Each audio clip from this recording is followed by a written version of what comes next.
નજર કરીએ તો વડોદરામાં બરોડા ડેરીની ચૂંટણીના પરિણામો જાહેર થવા લાગ્યા છે, જેમાં વડોદરા ઝોન બેઠક પર પાર્થ પટેલે ભવ્ય વિજય મેળવ્યો છે। કુલ 88 મતોમાંથી પાર્થ પટેલને 48 મતો મળ્યા હતા અને 8 મતોની નિર્ણાયક લીડ સાથે તેઓ વિજેતા જાહેર થયા છે। આ જીતને લઈને સમર્થકોમાં ઉત્સાહનો માહોલ જોવા મળી રહ્યો છે। પાર્થ પટેલે આ જીતને કાર્યકરોના વિશ્વાસ અને મહેનતનું પરિણામ ગણાવ્યું। राम मंदिर होय आ अमारा हमेशा कोई मुद्दा नहीं रहा, पण भारतीय जनता पार्टी एक संकल्प ने विचार थी देशनी जनता माननीय मोदी साहेब नेतृत्वनी अंदर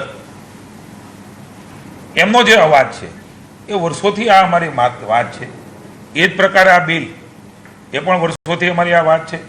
राज्यनी चूंटणी साथे अमने कोई संबंध नहीं। एमनी कमिटी पण भूतकाळमां बनाववामां आवेली छे। ए कमिटीना अहेवालो आवे પછી રાજ્ય સરકાર બિલ સ્વાભાવિક છે કે બજેટ સેશન છે ત્યારે મૂકવાનું હોય છે, એટલે અમારે મન ક્યારેય રાજ્યની જનતાના હિતના કામો એ ચૂંટણી સાથે મૂલવતા હોતા નથી। રાજ્યની જનતાનું હિત અમારી પ્રાયોરિટી હોય છે। રાજ્યના જનતાની જે માંગ હોય છે એ અમારા માટે પ્રાયોરિટી હોય છે। હું માનું છું કે રાજ્યની જનતાની અને દેશની જનતાની આ યુસીસી બિલ એ ટોપ પ્રાયોરિટી છે, ત્યારે રાજ્યની સરકાર ભૂપેન્દ્રભાઈ પણ ટોપ પ્રાયોરિટી પર લીધું છે। Thank you.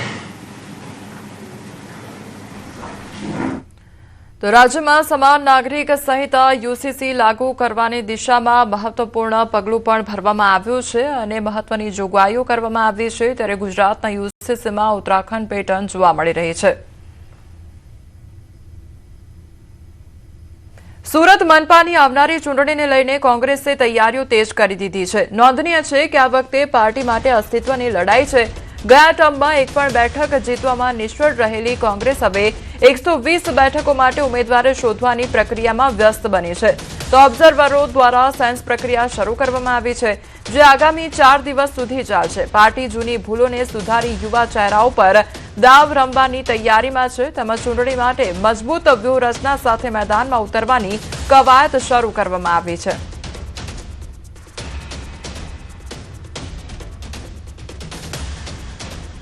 અત્યારે અમે દરેક વોર્ડના આગેવાનો અને ઉમેદવારો ઈચ્છુક જે ઉમેદવારો એમનું બાયોડેટા લઈ એમનું સૂચનો લઈ અને સાંભળીએ છીએ અને સાંભળવાની પ્રક્રિયા અત્યારે ચાલુ છે। બનાસકાંઠામાં સ્થાનિક સ્વરાજની ચૂંટણી પહેલા કોંગ્રેસમાં ભડકો જોવા મળ્યો છે। પાલનપુર શહેર કોંગ્રેસ પ્રમુખની નિમણૂકને લઈને વિરોધ જોવા મળ્યો। 70 સભ્યો અને કોંગ્રેસના આગેવાનોએ કર્યો વિરોધ। સાંસદ જિલ્લા કોંગ્રેસ પ્રમુખ પર આરોપ લગાવવામાં આવ્યા છે। सांसद प्रमुख मनमानी करता होવાનો आरोप છે। पार्टीना सभ्य न होवा छतां निमणूक करता विरोध करवामां આવ્યો છે। शहर कांग्रेस प्रमुख पक्षमां सक्रिय न होવાનો दावो करवामां આવ્યો છે। निर्णय पाछो खेंचवानी कांग्रेसना कार्यकरोनी मांग છે। कांग्रेसना कार्यकरोनी सामूहिक राजीनामानी चीमकी उच्चारी છે। शहर कांग्रेसना प्रमुखने कोई अनुभव नहीं, ये कोई चूंटणी लड़ेलो नहीं के नगरपालिकानी चूंटणीओमां कोई दाड़ो सक्रिय थईने भाग लीधेलो नहीं, એટલે એના કારણે જબરજસ્ત વિરોધ છે। એ ખરેખર તો સાયન્સ લઈને નિમણૂક કરવાની વાત તો બીજા ઘણા બધા નામ આવ્યા હતા, આ તો નામ જ નહોતું, પણ આપણા એમપી જ્ઞાનીબેનને બહુ લાગણી હતી આ નામ માટે, એટલે એમને આ નિમણૂક કરાઈ છે। અમારા આદરણીય પ્રમુખ શ્રી અમિતભાઈ, વિપક્ષના નેતા તુષારભાઈ અને જિલ્લા પ્રમુખ શ્રી ગુલાબસિંહ અને સાંસદ શ્રી જ્ઞાનીબેનને અમે અત્યારે મેસેજ દ્વારા અને અમારી કોંગ્રેસ કાર્યાલય અમે આ પત્ર જે સહીવાળો છે એ અમે મોકલી આપ્યો છે।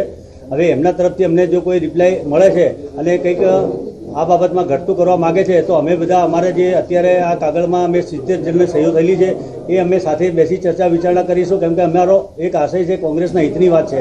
એ જે એમને પગલું ભર્યું છે, પક્ષના જે કાર્યકરોની લાગણી દુભાઈ છે અને ખોટો નિર્ણય લીધો છે, એનો અમારો વિરોધ છે। ભલે આજે એ લોકો મારો વિરોધ અથવા તો ક્યાંક ને ક્યાંક દુરુપયોગી નામનો કરી રહ્યા છે અથવા તો સંકલન સાધવા જે મેન સંકલન સાધવાનું કામ જે છે કંઈક આગા પાછું કરી રહ્યા છે, પણ મારો મુખ્ય ટાર્ગેટ જ્યારે પાર્ટી મને જવાબદારી સોંપી છે એટલે છે કે મારે તમામને સાંભળવા છે, તમામને જોડે રાખવા છે। આજે બની શકે એવું કે આજે લોકો મારો વિરોધ કરી રહ્યા છે અથવા તો નામની ચર્ચા થઈ રહી છે, કાલે એક લોકો અમારા જોડે કામ જોડે કરતા હોય તો આ એક પાર્ટીનો આંતરિક મુદ્દો છે।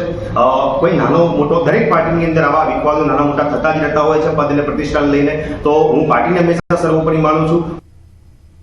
ગુજરાત શિક્ષણ વિભાગ 2026-27નું બજેટ ત્યારે શિક્ષણ વિભાગનું 63,183 કરોડનું બજેટ અને 95 સરકારી માધ્યમિક શાળાઓ શરૂ કરવામાં આવશે. 16 નવી સરકારી કોલેજની સ્થાપના કરવામાં આવશે અને દેશની સૌથી મોટી નમો લાઇબ્રેરી શરૂ કરવામાં આવશે.